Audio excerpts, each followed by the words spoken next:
কথায় আছে না যে মানুষের সঙ্গে উচিত কথায় যদি না পারো না তাহলে তাকে একটু মিষ্টি মুখে জুতোর বাড়ি মেরে দাও। তো সেটাই করলেন আমাদের ঢালিউড কুইন অপু বিশ্বাস।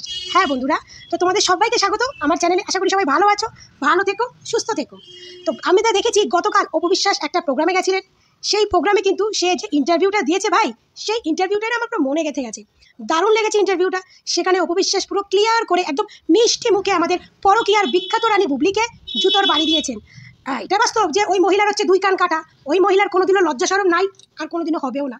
তো ওই মহিলাকে একদম মিষ্টি মুখে জুতোর বাড়ি দিয়ে দিয়েছেন। তো আশা করি আপনারা অনেকেই দেখে ফেলেছেন, না দেখলে আমার ভিডিওটা শুরু থেকে শেষ অবধি দেখবেন, একদম সুন্দরভাবে বুঝে যাবেন যে আমি কি বলতে চাইছি। কিন্তু আমি যখন স্ক্রিনে মানুষটাকে দেখি তখন সে তার প্রফেশনাল জায়গা ছাড়া কখনোই আপনাদের সাথে শেয়ার করে না। আসলে আমাকে উনি বলেছেন তুমি যখন ক্যামেরার জায়গায় যাবা তখন তুমি কিন্তু শুধু একজন অপু বিশ্বাস। ব্যক্তি জায়গাটা যদি উনি নিষেধ করেছেন, সো আমি এটা আনতে চাই না। একটা মানুষ প্রমাণ দিতে ব্যস্ত। আচ্ছা, বাবা ছেলে সম্পর্কে অ্যাকচুয়ালি কেমন একটা প্রশ্নের মধ্যে পড়ে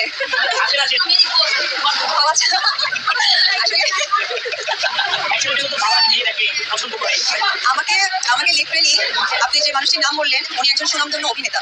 আপনাদের কাছে আমি যতটুকু জানি উনি যখন আপনাদেরকে ফেস করে তখন উনি ওনার কাজের জায়গাটাই আপনাদের কাছে ফেস করে। কারণ ওনার একটা সময় আমি তার সহশিল্পী ঘরের মানুষ যেটাই থাকি না কেন, কিন্তু আমি যখন স্ক্রিনে মানুষটাকে দেখি তখন সে তার প্রফেশনাল জায়গা ছাড়া কখনোই আপনাদের সাথে শেয়ার করে না। সেই পরিপ্রেক্ষিতে আমি নিজেও আসলে আমাকে উনি বলেছেন তুমি যখন ক্যামেরার জায়গায় যাবা তখন তুমি কিন্তু শুধু একজন অপু বিশ্বাস। তুমি তোমার প্রফেশনটাকে প্রেজেন্ট করো, ব্যক্তি জায়গা না। এখন আপনাদের প্রশ্ন আসতে পারে যে আপনি ব্যক্তি জায়গাটা নিয়ে এনেছিলাম এই কারণে, কারণ সেই সময়টা আমি একজন নারী ছিলাম, একজন মা ছিলাম। বাট আজকে আপনাদের কাছে আমি একজন চিত্রনায়ক অপু বিশ্বাস, আমি ওর কাছে দিদি, আপনাদের কাছে ঢালিউড কুইন। সবকিছু বলে আমার মনে হয় যে ব্যক্তি জায়গাটা যদি উনি নিষেধ করেছেন, সো আমি এটা আনতে চাই না। ওই জায়গা থেকে আমার ছেলে বা যে প্রশ্নটা করলেন সেটা উত্তরটা সঠিকভাবে দিতে পারলাম না। যে কথায় প্রশ্নবিদ্ধ হয় বারবার, এবং অনেক সময় সোশ্যাল মিডিয়াতে দেখি যে প্রশ্নবিদ্ধ এই কারণে হয় যে একটা মানুষ প্রমাণ দিতে ব্যস্ত, কিন্তু যে প্রমাণের আশায় আপনারা সকলে আছেন সেই প্রমাণটা স্কিপ করে যায়। তো তাহলে এমন কোনো কথা আমি আপনাদের সমাজ মাধ্যমে বলে বিতর্ক সৃষ্টি করবো না যে বারবার আমাকে সেখানে আপনারা তীর ছুড়ে দেবেন। সো আমার কাছে মনে হয় যে এমন কোনো প্রশ্ন, এমন কোনো টপিক আমি সামাজিক মাধ্যমে বলবো না যেটা আমাকেই বারবার প্রশ্নবিদ্ধ করবে। তো আমার কাছে মনে হয় যে সকলেই অনেক বুদ্ধিমান এবং তার বুদ্ধির জায়গা থেকে এত দূর জায়গাগুলোতে বিলং করে, তাদের শুভ বুদ্ধি হোক, এটাই আমার শুভকামনা থাকে।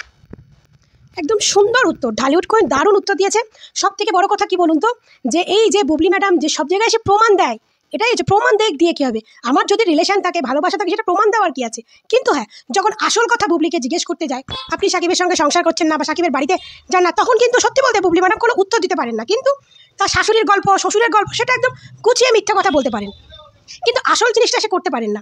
আর যাই হোক, অপু বিশ্বাসকে যে প্রশ্ন করেছেন তার ছেলের সঙ্গে আর সাকিবের সঙ্গে, সে কি বলুন, এটা আবার কোনো প্রশ্ন? তো অতি বাস্তব কথা, বাবা ছেলের সম্পর্ক, সেই সম্পর্ক নিয়ে কোনো কথা, এটা আবার প্রশ্ন? বাবা ছেলের ভালোবাসা থাকবে সারা জীবন, অপু বিশ্বাসের সঙ্গে না থাক সাকিব খানের জয়ের ভালোবাসা থাকবে সারা জীবন। সেই ভালোবাসায় মানে ছোটোখাটো খুনসুটি অনেক কিছু লেগে থাকবে। সেটা কি সবসময় সোশ্যাল মিডিয়াকে জানাতে হবে? একদমই না।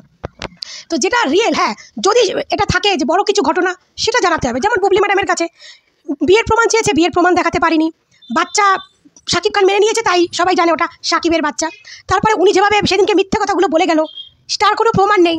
তো এই ধরনের কোনো কিছুতে প্রমাণ দিতে হয়। তারপরে আজকে যদি বীরের সঙ্গে জিজ্ঞেস করেছে বীরের সঙ্গে সাকিবের কী সম্পর্ক, তখন বুবলি ম্যাডাম কি বলেন, হ্যাঁ, ওর বাবার কাছে বাবা তো বলেছে, বাবা তুমি কোনো মেয়েকে পছন্দ করলে ফার্স্টে এসে কিন্তু আমাকে বলবে। এগুলো কোনো কথা? বাবা ছেলের খুনসুটি এরকম কথা এরকম তো লেগেই থাকবে। তো এটাও সোশ্যাল মিডিয়ায় শেয়ার করার কথা? সেটাই কিন্তু বলেছে ঢালিউড কুইন অপু বিশ্বাস, যে এটাও কি সোশ্যাল মিডিয়ায় শেয়ার করার কথা? বাবা ছেলের খুনসুটি তো সবসময় লেগে থাকবে।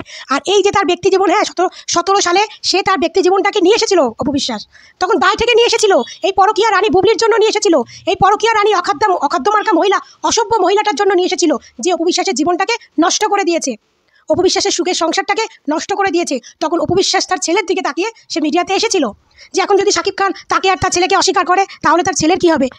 তার তো একটা জীবন সে চালিয়ে নিতে পারবে, কিন্তু তার ছেলের কী হবে? সেই কিছু চিন্তা ভাবনা করে সে সোশ্যাল মিডিয়ায় নিয়ে এসেছিল 17 সালের সেইটাই মিডিয়াতে। কিন্তু তারপর থেকে কোনোদিনও দেখেছেন অপু বিশ্বাসকে তার ব্যক্তিগত জীবনটাকে কোনোদিনও সোশ্যাল মিডিয়ায় আনতে?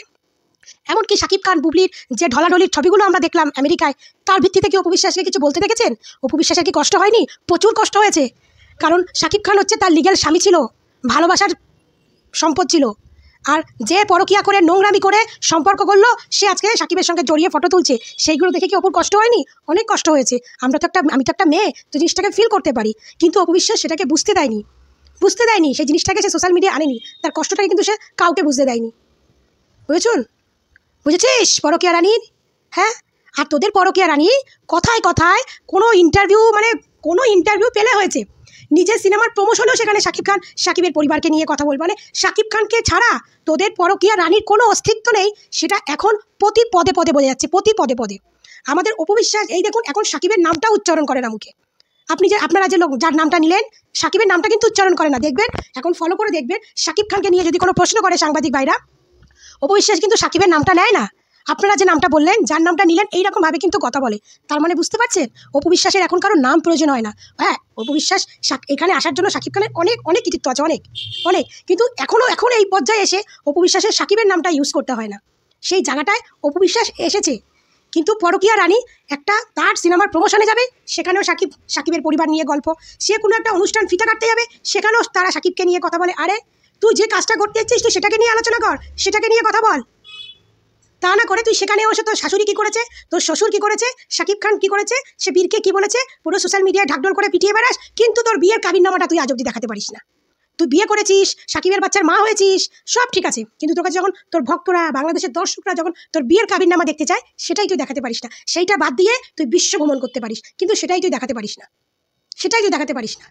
আজকে ঢালিউড কুইন অপবিশ্বাস মিষ্টি মুখে জুতোর বাড়ি দিয়ে দিয়েছে। আচ্ছা, মানে বেশ হয়েছে। এই সমস্ত মহিলার না, মানে কি বলবো, ওপেনলি বললো নিজের মুখ নষ্ট হয়ে যায়। তা অপবিশ্বাস এই যে মানে ঘুরিয়ে পিছিয়ে এই যে উত্তরটা দেওয়া, এটা একদম পারফেক্ট দিয়েছে। সবসময় নিজেকে প্রমাণ করার কিছু নেই। আমি প্রমাণ করতে কেন যাবো যে আমার স্বামীর সঙ্গে আমার কি আছে না আছে, আমার শাশুড়ি আমাকে কি করে না করে? হ্যাঁ, আরে তোমরা সেলিব্রিটি, তোমরা কি করছো, কি খাচ্ছ, কি নিচ্ছ, সেটা সব কারো না কারো চোখে ধরা পড়বেই। এটা প্রমাণ দিতে হবে না, অলরেডি প্রমাণ বেরিয়ে যাবে। হ্যাঁ, তুমি কোথাও অনুষ্ঠান করতে আছো, সেখানেও সাকিবের নাম, সাকিবের পরিবারের নাম, মানে সাকিবের পরিবারের নাম না নিলে তুমি একগাল ভাত মুখে নিতে পারো না। তুমি এত বড় একটা অসভ্য মেয়ে, এত বড় একটা নোংরা মেয়ে, তোমাকে এত লোকে নোংরা কথা বলে, বাজে কথা বলে, তাও তোমার শিক্ষা হয় না? না, তাও তোমার লজ্জাবোধটা নেই যে লোকে আমাকে এত বাজে কথা বলে, তারপরেও আমি এই জিনিসগুলো কি করে করি? হ্যাঁ, অপবিশ্বাসকে কপি করো, অপবিশ্বাসের A to Z কপি করো, অপবিশ্বাসের জীবনটারে ধ্বংস করে দিছো, তো অপবিশ্বাসের এই গুণগুলোকে কপি করতে পারো না? তো অপবিশ্বাস কীভাবে চলে সেইটাকে কপি করতে পারো না? চেষ্টা করো রানী, কিন্তু পারো না, কারণ তোমার তো সহ্য ধৈর্য নাই। তোমার তো সব কিছু কত তাড়াতাড়ি খামু, তত কাতারি খামু। তুমি তো ওই লোভে আছো। তোমার মানে মনে মনে আশা, সাকিবের পুরো ধন সম্পত্তি আমার ছেলেকে দিয়ে ভোগ করবো, সে ঘুরে বালি, সে আশায় ছাই। বুঝেছো? এই সমস্ত আশা করো না। তোমার শাশুড়ি এখন আমি করছি, তারপরে তোমরা করো, এই সমস্ত আশা করো না। সাকিব তোমার হাতে রান্না কোনোদিন খায়ও নি, ভবিষ্যতেও কোনোদিন খাবেও না। তুমি সেই আশা করো না। তুমি বাংলাদেশের জনগণকে শুধু এই ঢপের কীর্তন আর ঢপের গল্প দিয়েই চালিয়ে যাও। আর তুমি যেমন কেমন ঢপের কীর্তন গল্প দাও, সেটা বাংলাদেশের জনগণও বুঝে গেছে। তাই বাংলাদেশের জনগণ আর তোমার বালগুলোও কেয়ার করে না। এই জন্য তুমি কোথাও অনুষ্ঠান করতে যাচ্ছ, এই জন্য ওখানে কোনো দর্শককেই খুঁজে পাওয়া যায় না, শুধু ওই অনুষ্ঠানের কয়েকজন লোক ছাড়া। তোমার খুব ভালো করেই জেনে নিয়েছে তুমি কত চিটিং বাজমাল। বুঝলে ঢালিউড কুইনের মানে নখের যোগ্যতা লেভেলে আসতে গেলে না, তোমার 7 জনম তপস্যা করতে হবে। পরকীয়া রানী বুবলি 7 জনম তপস্যা। তোমার ডাইস দেখলে থুতু ফেলতে মানুষের ঘৃণা করে না। আর তুমি হয়েছো নায়িকা, 1.5 ফুটিয়া মাল নায়িকা। বারিশকের পাশে দাঁড়াও, তার পাশে দাঁড়িয়ে তোমার মনে হয় তুমি একটা সাধারণ একটা মেয়ে, আর তোমার পাশে বারিশকে লাগে নায়িকা। নিজেকে নায়িকা দাবি করো। হ্যাঁ, ওই ব্ল্যাকমেল করে সাকিবকে বাচ্চার মাই হতে পেরেছো, জীবনে আর কিছু করতে পারবা না। বুঝলা? তো বন্ধুরা, ভিডিওটা কেমন লাগলো কমেন্টে জানাবে, মতামত জানিয়ে যাবে, কারণ তোমাদের মতামতের উপরই আমি ডিপেন্ড করে ভিডিও বানাই। তো সবাই ভালো থেকো, সুস্থ থেকো, টাটা।